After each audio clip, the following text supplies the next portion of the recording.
There are so many threats from so many different causes when you consider, just adding up, nuclear warfare, biological warfare, overpopulation, bad conservation, racial strife, civil war. Take your choice. Either one or any mixture of them. And we shan't be here. That is to say, we shan't be here in the sense of a territory, a biological world. We may exist in some abstract sense, like, see, I was right after all. Better dead than red.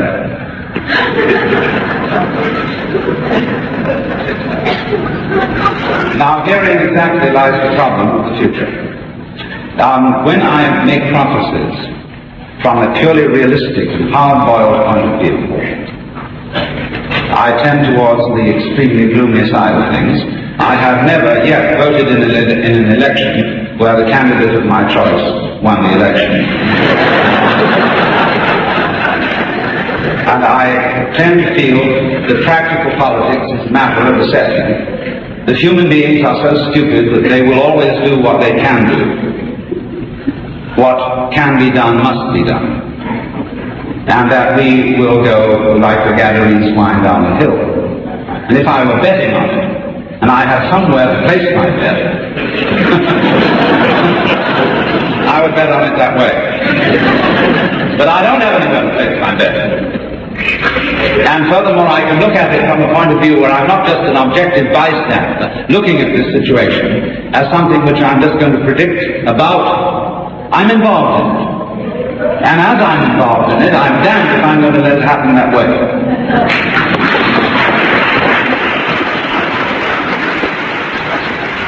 There is then the other alternative, that if the United States of America ceases to exist in our minds and in our hearts as an abstract political nation, and we focus our attention instead upon the physical people and upon the physical environment and the love of it, then we have some chance of creating by the year 2000 a most extraordinary state of affairs.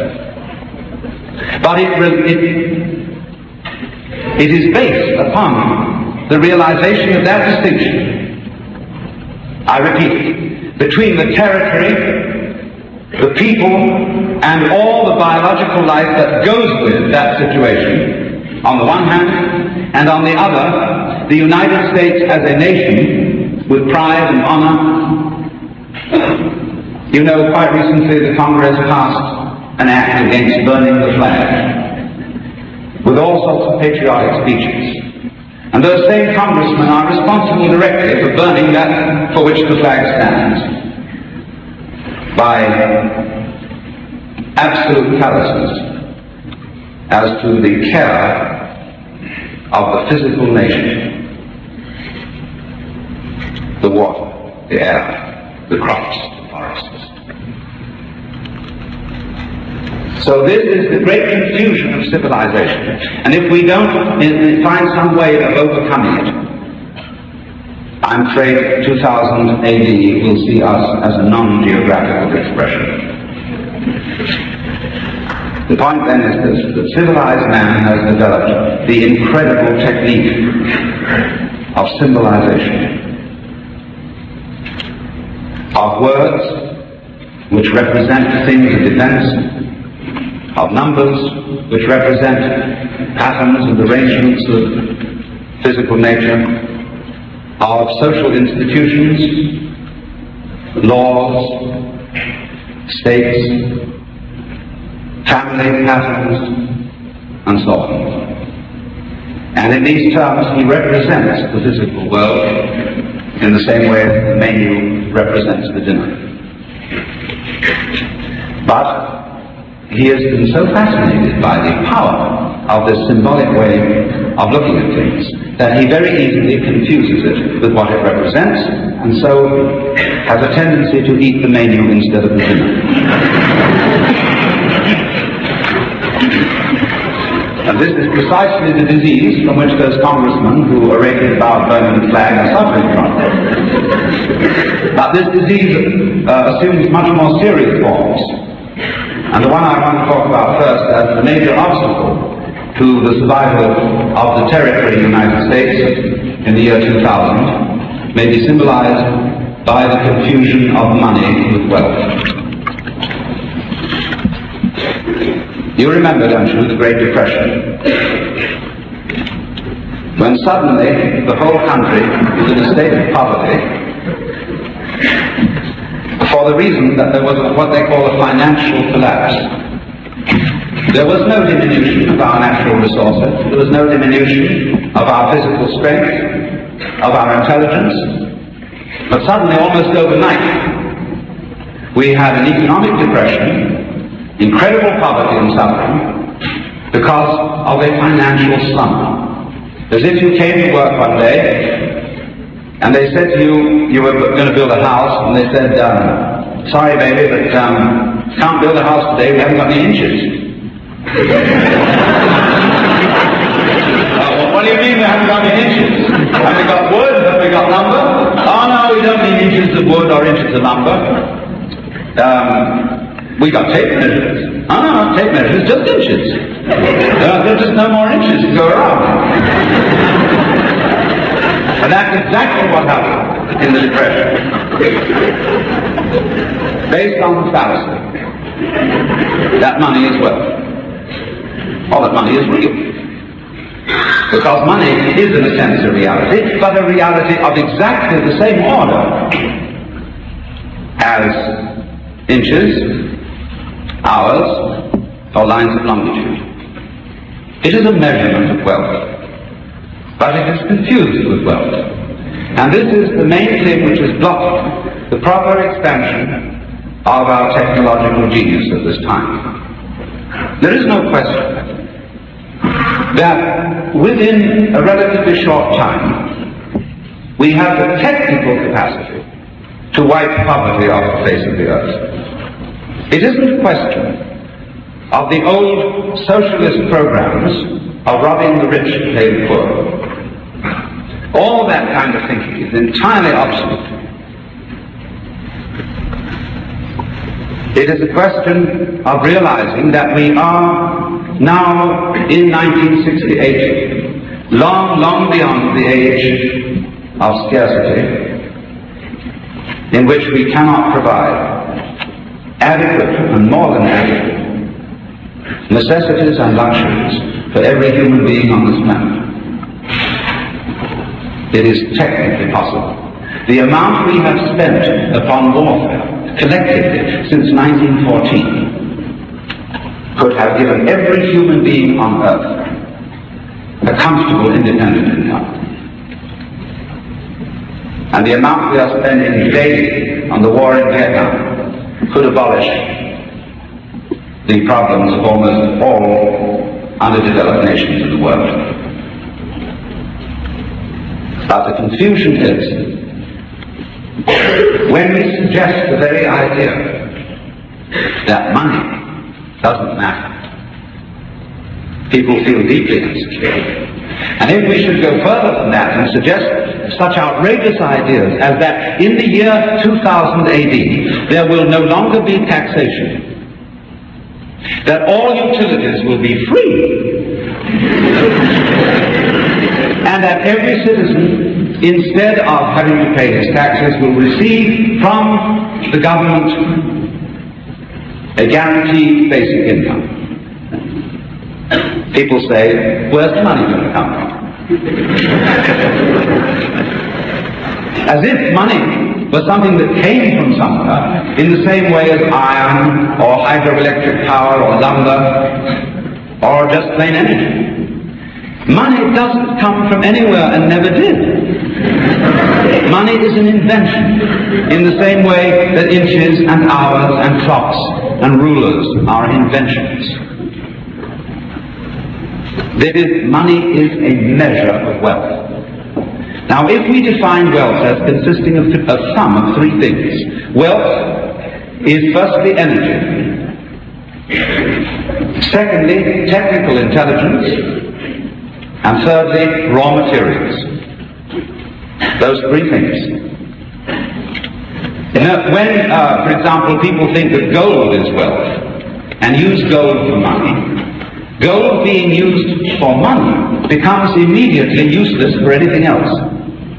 It is locked up in just plain ingots, doing nothing in banks and fortresses, and is of no material value whatsoever. But the trouble is that we who pride ourselves on being a materialistically minded people, and are sometimes even ashamed of ourselves for being that, are not materialists in any sense whatsoever. We are high abstractionists. We are concerned with money, with status, with what we are called, what people say about us, with this whole mess of verbiage, and are very badly related indeed to any kind of physical, natural reality. Therefore, we have simply to get over. You see, I am a philosopher. I'm not a very highly informed fact man about matters economic and political, but I go down to basic principles. And therefore come with a certain naivete and innocence, like the child who noticed in Hans Andersen's tale of the Emperor's New Clothes that the Emperor was naked. And I see in astonishment in this kind of childish way that people really think that money is necessary. That they don't understand the following simple principle. If you create a technology, and the purpose of that technology is to increase our supply of goods and services, and to make it unnecessary for anybody to perform drudgery, then of course you're getting rid of work. So we have the amazing idiocy to penalize getting rid of work as something called unemployment. To be of a lower social status in which you crawl into a labor office and regretfully receive a dole. Because you see, if money was a convenience to get rid of barter, so that you wouldn't have to go down to the market with a basket of eggs in order to exchange it for vegetables and meat.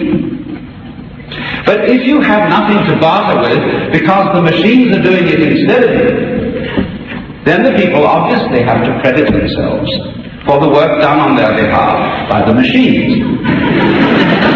If they do not do so, the manufacturer will not be able to sell his product. Then what must he do? He invents instead wars and all sorts of disturbances, so that the people will be persuaded to fork out taxes, and the government will be persuaded to overextend the national debt, which is merely a method of issuing credit, in order that the thing may go on. It is not necessary to invent wars, it is only necessary to invent money. But the difficulty is, with our present psychology of money, is that the moment there would be a guaranteed national income, and everybody would be given $10,000 a year as a mere starter, whatever else they might want to acquire by various enterprises, prices would go sky high. The so-called cash, the new money in circulation. And the result of that would be that you would be a pauper on $10,000 a year. Because people do not realize that when you put up prices in order to catch an extra flow of money, the money you are getting by this method is increasingly less valuable. And therefore you're doing nothing at all. You're simply going around in a vicious circle. And so we have the situation that when profits go up, the unions say, more wages, please. Okay, more wages. Then what happens? The prices go up. And then the manufacturer thinks he's gaining something. He isn't gaining anything at all, because it costs him more for everything he has. So, you see, the obsession of making money is the thing from which we will, if we're going to survive at all, is the thing from which we must be delivered.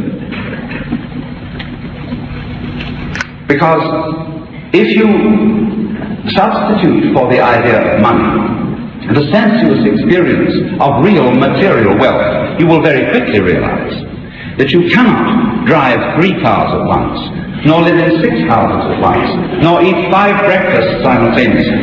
That there is simply a physical limit to your consumption of the most luxurious wealth imaginable. But the point is that everybody is going to have this. without limit, because it is technically possible. And therefore, a very curious thing is occurring, that it is becoming an entire reversal of the Protestant ethic, which was, of course, that human energies cannot be trusted unless most of them are absorbed in hard work, bringing out products. If we are dead tired when we get home from doing that, then the devil finds work for idle hands to do.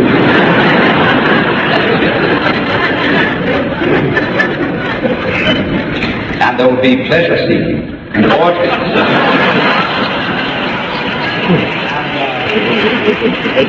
All the perversions that flow therefrom, until finally we become weak, sickly, and a prey to our enemies, and fall apart. There's a certain truth in that. So therefore, we are going to find that in this year 2000, it's not very far off, that we're going to realize it's our sacred and solemn duty to learn how to enjoy total luxury. Very serious. Because, as I pointed out right at the beginning, talking about utopia today is no longer a sort of wishful fantasy. It's a grim necessity. There is no alternative except utopia to the direction which we are at present taking, the direction of destruction. We've got to have the nerve to stand up and say, yes, we are going to enjoy ourselves as much as possible. Now, let me point out that is a high art. It isn't easy. In case any of you want to feel a little bit masochistic, many people do, because they don't feel that they've contributed to society unless they've suffered during the day. And I want to propose an entirely new and adventurous form of suffering, which is the art of enjoying yourself as much as possible and accepting full-heartedly the real physical possibility of immense prosperity. Now, the problem of this is what we call fatigue in studying methods. That consciousness is a peculiar neurological phenomenon which gets bored rather easily. So that when a certain stimulus is given to consciousness for a period of time, it ceases to notice it. And then, for lack of anything to do, it seeks out another one. And therefore, for people who are permanently comfortable, they cease to notice that they're comfortable. You know very well, when you were worried financially and were constantly preoccupied that you didn't have enough money, and then suddenly you got enough money, and you were very happy for a few days, and then you started worrying about your health. Now, nature affords a vacuum. So therefore, all high pleasure must go hand in hand with a certain degree of asceticism. So very skillful cooks and gourmets are different from gourmands. The French distinction between gourmet and gourmand is extremely important. A gourmand is a person who just shoves it down, attention. A gourmet takes it subtly. He doesn't ever overdrink. He doesn't ever overeat. He's fussy, particular, and disciplined, because he attends to the art of cooking as a very rare business, so that he mustn't ever fatigue himself with it. And that's one of the major tasks in front of us. And that goes hand in hand with the other thing that must occur as a way of, as a form of change of spirit in technology, if we are to bring about this kind of prosperity. Hitherto, the spirit-motivating technology has been unfriendly to the physical environment. We have spoken of the technological enterprise as man's conquest of nature, as if man were an alien in the universe, was something that came into this world from outside, that is to say from the abstract world, and landed in the concrete world, incarnate in a human body. And therefore, as an abstract spirit, at odds with this physical prison. It was his duty on this earth to order by violence his physical prison and make it submit to his will. And as a result of that, we have a type of technology which, with few exceptions, is purely exploitative and destructive. Its symbol chiefly being the bulldozer, that great metal bar which will shove down mountains in a ghastly fulfillment of the prophecy in the Bible that every valley shall be exalted and mountains stay low, places made plain. So the progressive Los Angelization of the world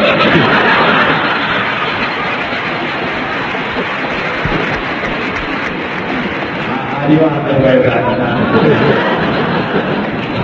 It's going ahead. Because what is fundamentally important for all this change, if it is going to happen at all, and could indeed happen, is a change in the individual human being's consciousness of his own existence vis-a-vis, face-to-face with nature. We have been brought up to experience ourselves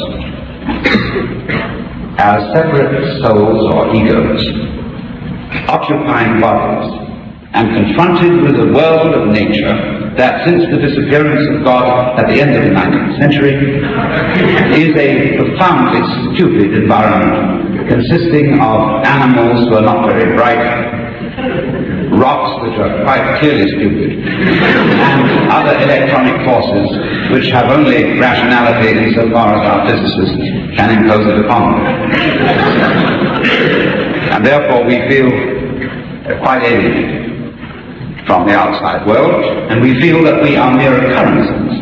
We arrive in this world for a short time and then disappear forever. So make the best of it while you can. We have absolutely no idea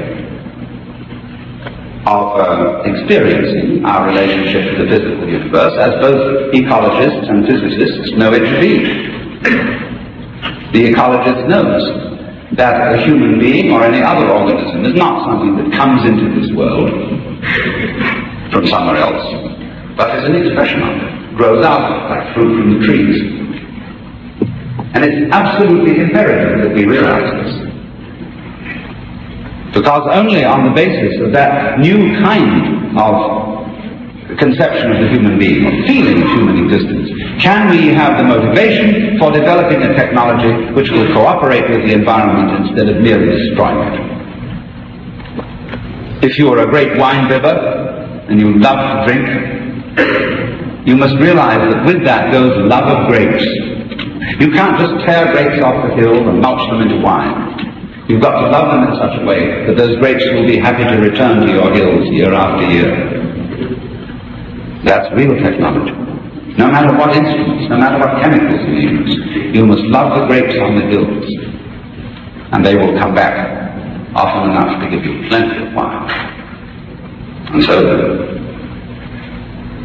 we can do it if we will get into contact with what preachers and politicians call brute facts and hard realities instead of abstractions. But if we don't, and if nuclear energy in the end turns this planet into a star, that may be the way all other stars were made. Think of that. But you see, you won't disappear. The important thing to realize, you see, is that if this goes on, and that's the process, then wherever new beings of whatever kind, insects, mammals, fish, people, wherever they come into being, each one of them is I, feels its I, just as you do now. You don't remember having existed before, neither will you then. But it will always be I, always going on. So cheer up. Because if you understand that and lose your anxiety, then you will be less likely to authorize someone to push the red button.